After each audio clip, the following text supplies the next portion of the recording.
how can you turn a Slack message sent by Notion from this, that is default message that you can't customize, to a customized message sent by a user or by a bot that you create for yourself that includes any information that you want from the database page that triggers the automation, and also a button to directly open the project. That is what I'm addressing in this video and showing you how to implement this automation that sends Slack messages that are customizable as much or as little as you want using webhook requests from a Notion database or make.com to send and customize the Slack message using the block kit builder API from Slack.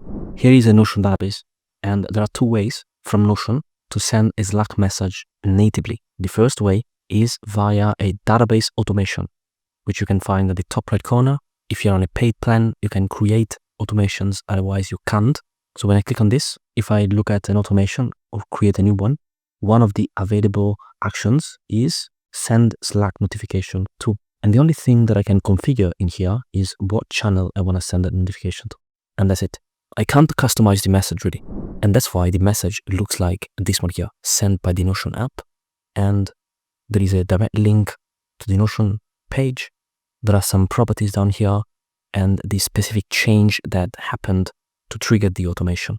For you, maybe that's enough. But if you want to customize the message and the look of the message, then you need to go a step further and use a API automation. The second way to trigger a Slack message natively within Notion is via a button automation. So if you have a button property or a button on any page, then when you click on it and you configure the button automation, one of the available actions, again, is send Slack notification to, and then you select the channel, and that's it. So the exact same logic and interface and action in here. Now, if you want to customize the message that is sent in Slack, both the content and the style, then you need to use the API, at least right now. In this video, we are using Make, and that's what the scenario looks like. First, we send a webhook request upon a specific trigger. It could be a manual button or a database automation, because we can send webhook requests from either of those. Then we retrieve the project. That's just to make sure that all the properties that we need are there, because I noticed that sometimes some properties are missing here, particularly when it comes to date property types. So that's why we retrieve that page, and then we send a message using the block kit builder that's part of the Slack API, which you can configure directly from the Make module when sending a message to Slack. That's what the block kit builder looks like. So it is a JSON that contains different block types that we need to specify and that we can customize. So here is an example, and I used this documentation here to create my customized message using different blocks, just text and a button. That's what I used. But there are also other block types that you can explore. So let's see how to set up this automation. Let's use database automations, but the same exact logic would apply if you use a button. So in here, I would create an automation, and let's say for my use case, I want to trigger that automation whenever the status of my project is set to in progress. So when this happens, then the action that I want to happen is send a webhook request to Make. That's the webhook URL that I got from Make. And then I want to send all of the existing properties from the page, because I want to pass those properties and use them as mapped items in my Slack message configuration. So that's what the automation looks like. If we look at Make, there is first a custom webhook module where I created a webhook. I got the URL, pasted the URL on the Notion automation step, determined the data structure by running a test. Then there is a get a database item Notion module, which I got from the Notion app. And then the second option is get a database item. And in here, I map the ID from the data collection of the webhook. That's the ID that I map so that I get the project page. And finally, I use the create a message Slack module. And in this case, there are two options really. First, you will select the destination of your message. So you can establish your connection, select the channel. You can make it dynamic if needed. That's a bit more advanced. You will need to first search the channel if you have it stored somewhere, or determine which channel you need to send it to. There is some logic there, but this is outside of the scope of this video. So if we focus here, we look at, I set up the channel, and then there are two options really to send the message and to customize the message. Either I can use simple text, using the text formatting that is outlined in the Slack API documentation. So this uses Markdown formatting to format the text.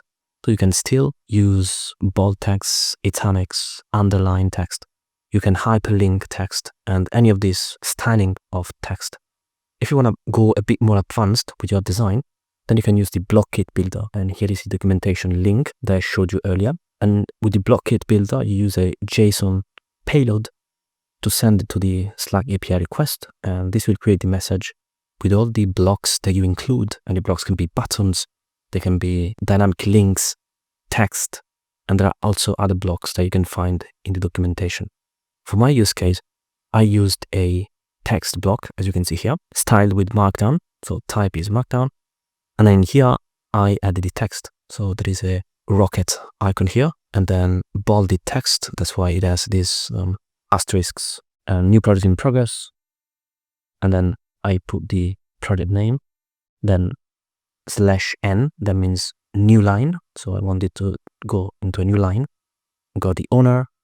And then I set the owner from the Notion page. Then another new line, dates, and then I show the date, the start date and the end date from the project. And then the second block that I want is an action type block. There is a button that says open project, and it links to the project that is mapped again from the previous modules. This could be either the webhook or the get database item. Either way, there is a URL here in the payload response that I can map in here easily. And that's pretty much it. In here, I can also specify an icon emoji, a URL if you want to customize the image of the sender of the message. In my case, I just want to keep it simple. So once this is activated now, of course, saved, then activated. And if we go to Notion, now if I change this to in progress, then I go to Slack. Now you will see that the automation will trigger and send the message right here. New project in progress, then that is the name of the project, the owner, the dates, and if I click on open project, this will take me to the Notion project that triggered the automation. And this concludes the overview of how to customize your message to Slack, triggered from a Notion change that is a webhook request that could be in a database automation or in any button in your Notion workspace. You will find relevant links in the description of this video. If you want to work with me to customize your own workflows, feel free to contact me via the link down below. If you have any questions or comments, drop them down below in the dedicated section of this video. For now, I appreciate you for watching and see you in the next one.